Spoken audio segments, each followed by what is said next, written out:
Hello दोस्तों, कैसे हैं आप लोग। आशा करता हूँ आप लोग बहुत अच्छे होंगे। आज मैं दोस्त हिंदी पेडागोजी का छठा चैप्टर लेके आया हूँ, भाषा कौशल। बहुत ही इम्पोर्टेंट टॉपिक है। चैप्टर बहुत ही बेहतरीन है, इससे क्वेश्चन आता ही आता है। वन लाइनर क्वेश्चन पॉइंट सब मैंने बनाया है। आप इसे अगर देखिएगा तो बहुत बेहतरीन रूप से आपको समझ में आ जाएगा। मेरे प्यारे दोस्त, जितने भी छोटे बड़े भाई बहन हैं, कृपया ज़रूर इस चीज़ को देखें। एक बार देखने से आपको समझ में आ जाएगा, ठीक है। और ये एक आपको रिवीजन के रूप में बहुत ही बेहतरीन काम करने वाला है, तो आप ज़रूर इसको देखें और ज़्यादा से ज़्यादा शेयर करें। अगर आप नए हैं तो ज़रूर, मैं आशा करता हूँ कि आप लाइक सब्सक्राइब एंड शेयर ज़रूर करेंगे, ठीक है दोस्त। चलिए, तो आज मैं अब थोड़ा टाइम न लेते हुए मैं बात करता हूँ अपना टॉपिक पे, ठीक है। चलिए, टॉपिक में बात करता हूँ दोस्त, भाषा कौशल, ठीक है। कहते हैं भाषा कौशल क्या है।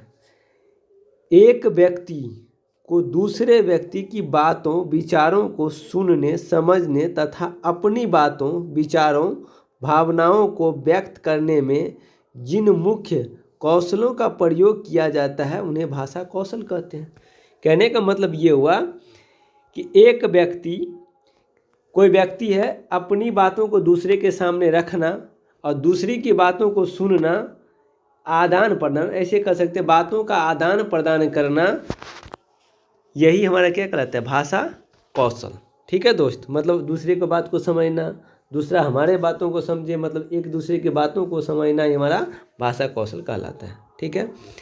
अब आता है दोस्त हमारा पॉइंट, भाषा कौशल। भाषा कौशल मुख्य रूप से 4 प्रकार के होते हैं, ठीक है। पहला है श्रवण कौशल, दूसरा है वाचन कौशल जिसको बोलना भी कहते हैं, तीसरा है पठन कौशल जिसको पढ़ना कहते हैं या मौखिक कौशल भी कहते हैं, और चौथा है लेखन कौशल जिसको लिखना कौशल भी कहते हैं, ठीक है दोस्त। ये 4 हमारे कौशल है जिसके माध्यम से हम भाषा क्या करते हैं, आदान प्रदान करते हैं या ग्रहण करते हैं, ठीक है। जैसे देखिए, अब इसमें आपको आ जाएगा मेरे प्यारे दोस्त, इसमें क्या आएगा कि हम किसी भाषा को जैसे ग्रहण करते हैं, एक होता है ग्रहणात्मक कौशल और एक होता है अभिव्यक्तात्मक कौशल। तो इस 4 में से कौन कौन ग्रहणात्मक कौशल है जिसके माध्यम से हम ग्रहण करते हैं, और कौन कौन ऐसे हैं जिसके माध्यम से हम अपनी बातों को दूसरे तक पहुंचाते हैं, अभिव्यक्तात्मक कौशल, ठीक है।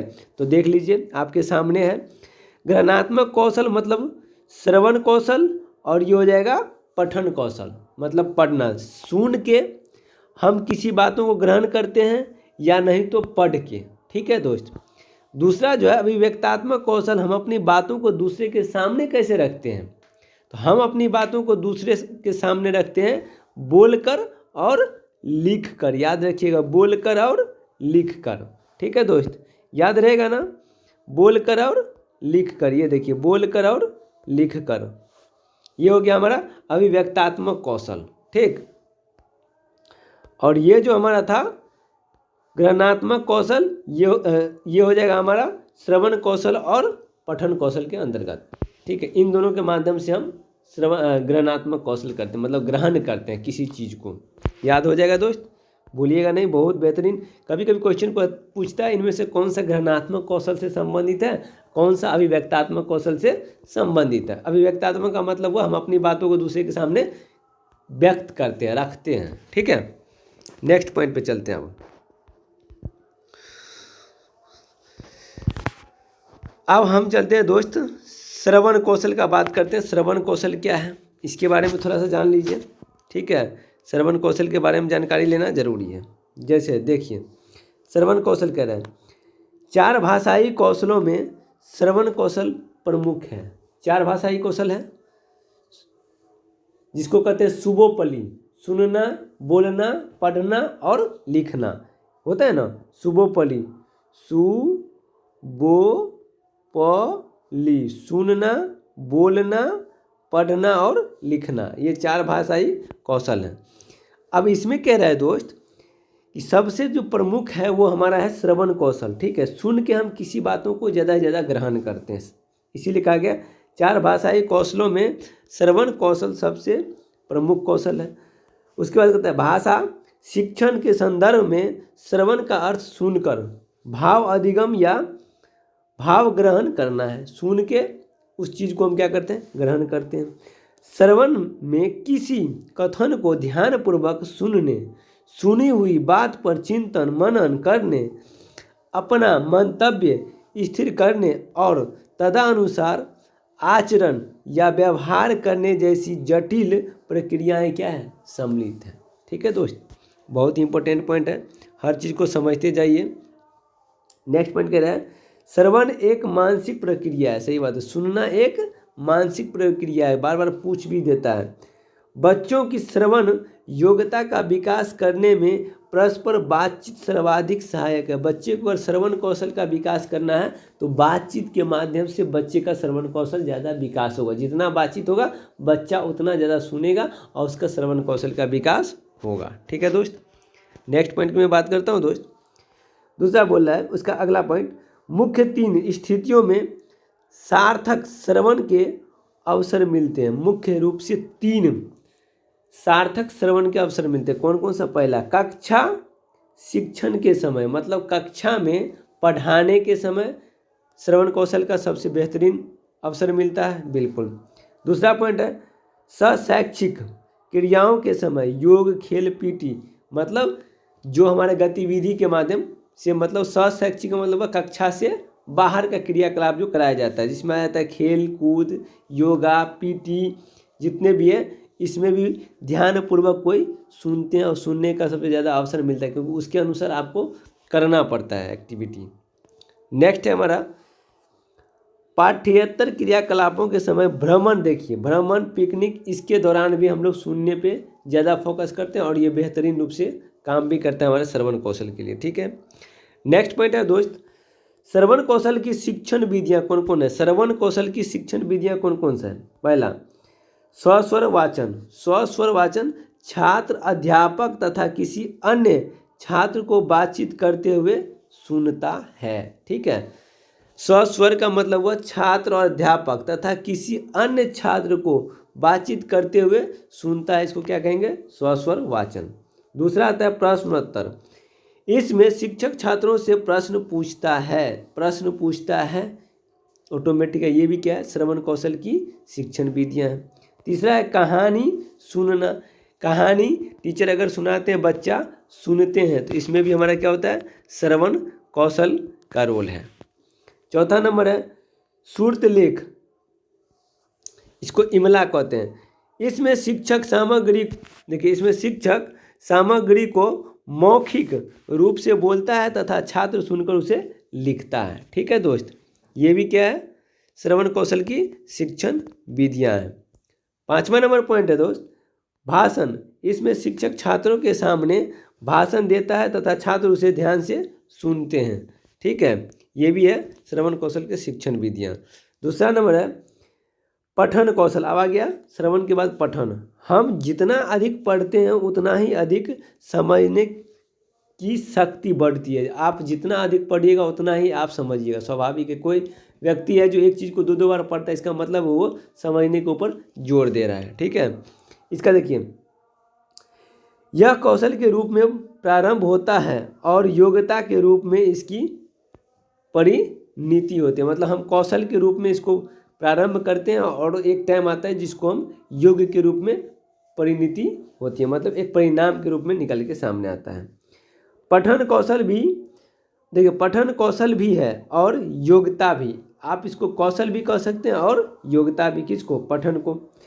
नेक्स्ट पॉइंट कहता है पठन लिपि प्रतीकों को पहचानना, उच्चारण कुशलता, अर्थ ग्रहण एवं आशय समझ की योग्यता का समावेश है।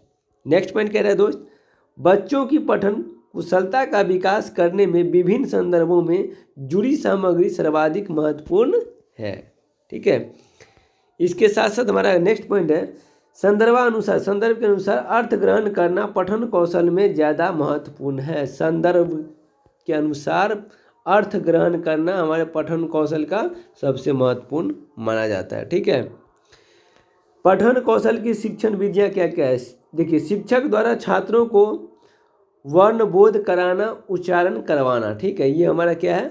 पठन कौशल का शिक्षण विधियाँ। इसमें आता है नेक्स्ट पॉइंट, संपूर्ण से अंश विधि। देखिए, इसका जो आता है दोस्त, संपूर्ण से अंश विधि, मतलब पहले संपूर्ण की बात करेंगे, फिर उसके पार्ट बाय पार्ट की बात करेंगे। कहता है इस विधि के अनुसार पहले बच्चों को संपूर्ण वाक्य सिखाना चाहिए, उसके बाद शब्द तथा वर्ण। इसे वाक्य विधि भी कहते हैं। ठीक है दोस्त, इसे क्या कहते हैं? वाक्य विधि भी कहते हैं। ठीक है, तो पहले बच्चे को किसी भी चीज़ के बारे में संपूर्ण रूप से बता दीजिए, फिर उसके पार्ट बाय पार्ट को बताइए। नेक्स्ट कहता है अनुकरण विधि। ये हमारे पठन कौशल के शिक्षण विधि है, याद रखिएगा दोस्त। इसमें शिक्षक बच्चों के सामने एक एक शब्द पढ़ता है तथा बच्चे उसका अनुकरण करते हुए पढ़ते जाते हैं। ठीक है, ये हमारा हो गया अनुकरण, मतलब देख के बच्चा सीखता है। जैसे टीचर बोलता है उस आधार पे बच्चा भी उस चीज़ को क्या करता है? सीखते जाता है और करते जाता है। पठन के प्रकार, स्वस्वर पठन आप लोग पढ़े होंगे। स्वस्वर पठन किसी को कहते हैं? स्वर सहित अर्थात आवाज के साथ बोल बोलकर पढ़ते हुए अर्थ ग्रहण करने को स्वस्वर पठन कहा जाता है। यह पठन बच्चों को वर्णमाला सिखाने में सर्वाधिक उपयोगी है। बच्चे को देखे होइएगा कि आवाज़ में बच्चा जितना ज़्यादा बोलता है उतना जल्दी सीखता है वर्णमाला को, क्योंकि उसका माइंड इधर उधर ना भटके, इसके लिए उसको आवाज़ में बोला जाता है कि बोल बोल के पढ़ो। इसको कहते हैं स्वस्वर पठन, मतलब आवाज़ में पढ़ना, ताकि बच्चा का माइंड कंसंट्रेशन बना रहे। दूसरा, आदर्श पठन, भाषा के संपूर्ण शुद्ध रूप, गति, आरोह अवरोह, मतलब स्वराघात व बलाघात आदि को ध्यान में रखकर जो पठन किया जाता है वह आदर्श पठन कहलाता है। यह मुख्यतः शिक्षक या भाषा विद्वानों द्वारा होता है। देखिए, आदर्श पठन का मतलब है किसी चीज़ को सही रूप से पढ़ना, जिसमें जहाँ कम आवाज़ देना है, जिस शब्द पे उस पर कम देना है, जिस पे ज़्यादा देना है उस पर ज़्यादा बोलना है। मतलब आवाज़ों का स्वराघात और बलाघात दिखाई देना चाहिए, उसके स्पीड में भी उतना ही अंतर दिखना चाहिए। ये हमारा हो जाता है आदर्श पठन, और ये शिक्षक या भाषा के विद्वान ही ऐसे कर सकते हैं। ठीक है, मौन पठन दोस्त, मौन पठन क्या है? जब लिखित सामग्री को बिना आवाज़ किए चुपचाप मन ही मन पढ़ते हैं तो उसे मौन पठन कहते हैं। मतलब कोई चीज़ लिखा हुआ है उसको आप मने मन पढ़ रहे हैं, मतलब बिना आवाज़ का, ये हमारा होता है मौन पठन। ऐसा पठन ग्रहण, अध्ययन तथा अर्थ को गहनता से समझने के लिए किया जाता है। मतलब उसको गहराई से समझने के लिए हम मौन पठन करते हैं। ठीक है, गहन रूप से। नेक्स्ट पॉइंट हमारा आ रहा है दोस्त, गंभीर पठन। चौथा नंबर, नए ज्ञान की प्राप्ति के लिए या भाषा पर अधिकार प्राप्त करने के लिए जो पठन किया जाता है उसे कहते हैं गंभीर पठन। पांचवा नंबर है द्रुत पठन। सीखी हुई भाषा का अभ्यास करने के लिए, आनंद के लिए, साहित्य जानकारी के लिए ऐसा पठन किया जाता है। मतलब सीखा हुआ ज्ञान, सीखी हुई चीज़ को आनंद के लिए, अपने आनंददायी के लिए बार बार पढ़ते हैं, साहित्य जानकारी के लिए जो पढ़ते हैं उसको कहते हैं द्रुत पठन। ठीक है दोस्त। छठा नंबर है व्यक्तिक पठन। यह व्यक्ति द्वारा किया जाने वाले स्वस्वर पठन को व्यक्तिक पठन कहते हैं। यह स्वस्वर पठन का भाग है। ठीक है दोस्त। सातवां नंबर देख लीजिए, सामूहिक पठन। 2 या 2 से अधिक छात्रों द्वारा स्वस्वर पठन को सामूहिक पठन कहते हैं। 2 या 2 से अधिक छात्र द्वारा जो समूह में पढ़ा जाता है उसी को कहते हैं सामूहिक पठन, वो भी स्वस्वर में, आवाज़ में। यह भी स्वस्वर पठन का भाग है। ठीक है, नेक्स्ट पॉइंट कह रहा है दोस्त, पठन कौशल के असमर्थताएं। असमर्थताएं क्या है पठन कौशल के? कहता है दृष्टि संबंधित शेष दृष्टि वाले बालक, मतलब विशेष दृष्टि वाले जिसको दृष्टि से रिलेटेड प्रॉब्लम है। जैसे देखिए, कहता है श्रवण और वाक, ऊंचा सुनने के कारण शब्द की ठीक से पहचान, मानसिक, देखिए मानसिक रूप, शुद्ध उच्चारण के साथ पढ़ना सामान्य बालक की अपेक्षा देर से शब्द पहचानना, कक्षा में इधर उधर देखना मानसिक रूप का ये कहलाता है। मतलब इस तरह की चीज़ देखने को मिलता है। तीसरा नंबर कहते हैं बोलना, मौखिक, जिसको कहते हैं कौशल की शिक्षण विधियाँ क्या है? बातचीत, वार्तालाप, स्वर पठन, ठीक है, कहानी सुनना, प्रश्नोत्तर, बोलने के अवसर प्रदान करना, वाद विवाद, ये सब हमारे क्या है? मौखिक कौशल के क्या है? शिक्षण विधियाँ है दोस्त, ठीक है।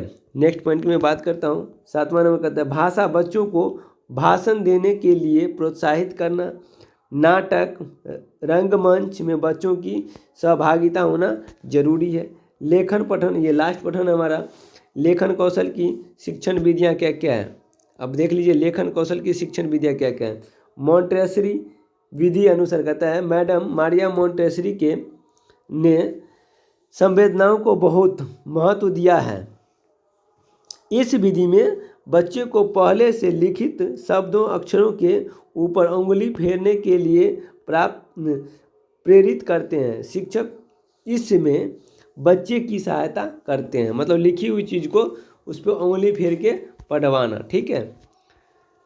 ये कहता है मारिया मॉन्टेसरी का ये विधि है, ठीक है। लिखी हुई चीज़ को टीचर के द्वारा उस पर उंगली फेरवा के पढ़ाना मारिया मॉन्टेसरी विधि कहलाता है। डॉट टू डॉट, देखिए मेथड कहता है इसे रूपरेखा अनुसार विधि भी कहते हैं। इसमें बच्चे को डॉट बनाकर दे दिए जाते हैं तथा बच्चा उस पर बिंदुओं को मिलाकर अक्षर बनाता है। उदाहरण के रूप से जैसे देखिए यहाँ डॉट बाय डॉट दिया हुआ है, इसको बच्चा धीरे धीरे मिलाएगा, ये हो जाएगा अ। इसी तरह से इसको मिलाते जाएगा, ये हो जाएगा क। इस तरह का डॉट टू डॉट दिया जाता है ताकि बच्चा आसानी से इस चीज़ को सीख सके, ठीक है दोस्त। तीसरा कहता है अनुकरण या नकल विधि। इसमें बच्चे को शब्द अक्षर लिख कर दे दिए जाते हैं तथा छात्र उसे देखकर लिखता है। देख कर क्या करता है? लिखता है। इसको कहते हैं अनुकरण, मतलब अनुकरण करके।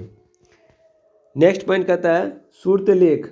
इसमें अध्यापक बोलता जाता है तथा छात्र सुनकर लिखता जाता है, जिसे कहते हैं श्रुतलेख। सुनकर लिखे गए लेख को श्रुतलेख कहते हैं। 5वां नंबर सुलेख। सुंदर लिखावट के लिए लिखने का अभ्यास करना सुलेख कहलाता है, ठीक है दोस्त। ये सभी पॉइंट याद रखिएगा, बहुत बेहतरीन पॉइंट है। अनुलेख। सुंदर लिखावट के लिए पहले से लिखे या छपे सुंदर अक्षरों या शब्दों को देखकर लिखना और अभ्यास करना अनुलेख कहलाता है। आशा करता हूँ आप लोग समझ गए होंगे दोस्त। अगर आप नए हैं तो please like, subscribe and share दबा के कीजिए ताकि हमारा भी मोटो डाउन नहीं होगा। हम अपने मोटो को अप करना चाहते हैं जिसमें आपकी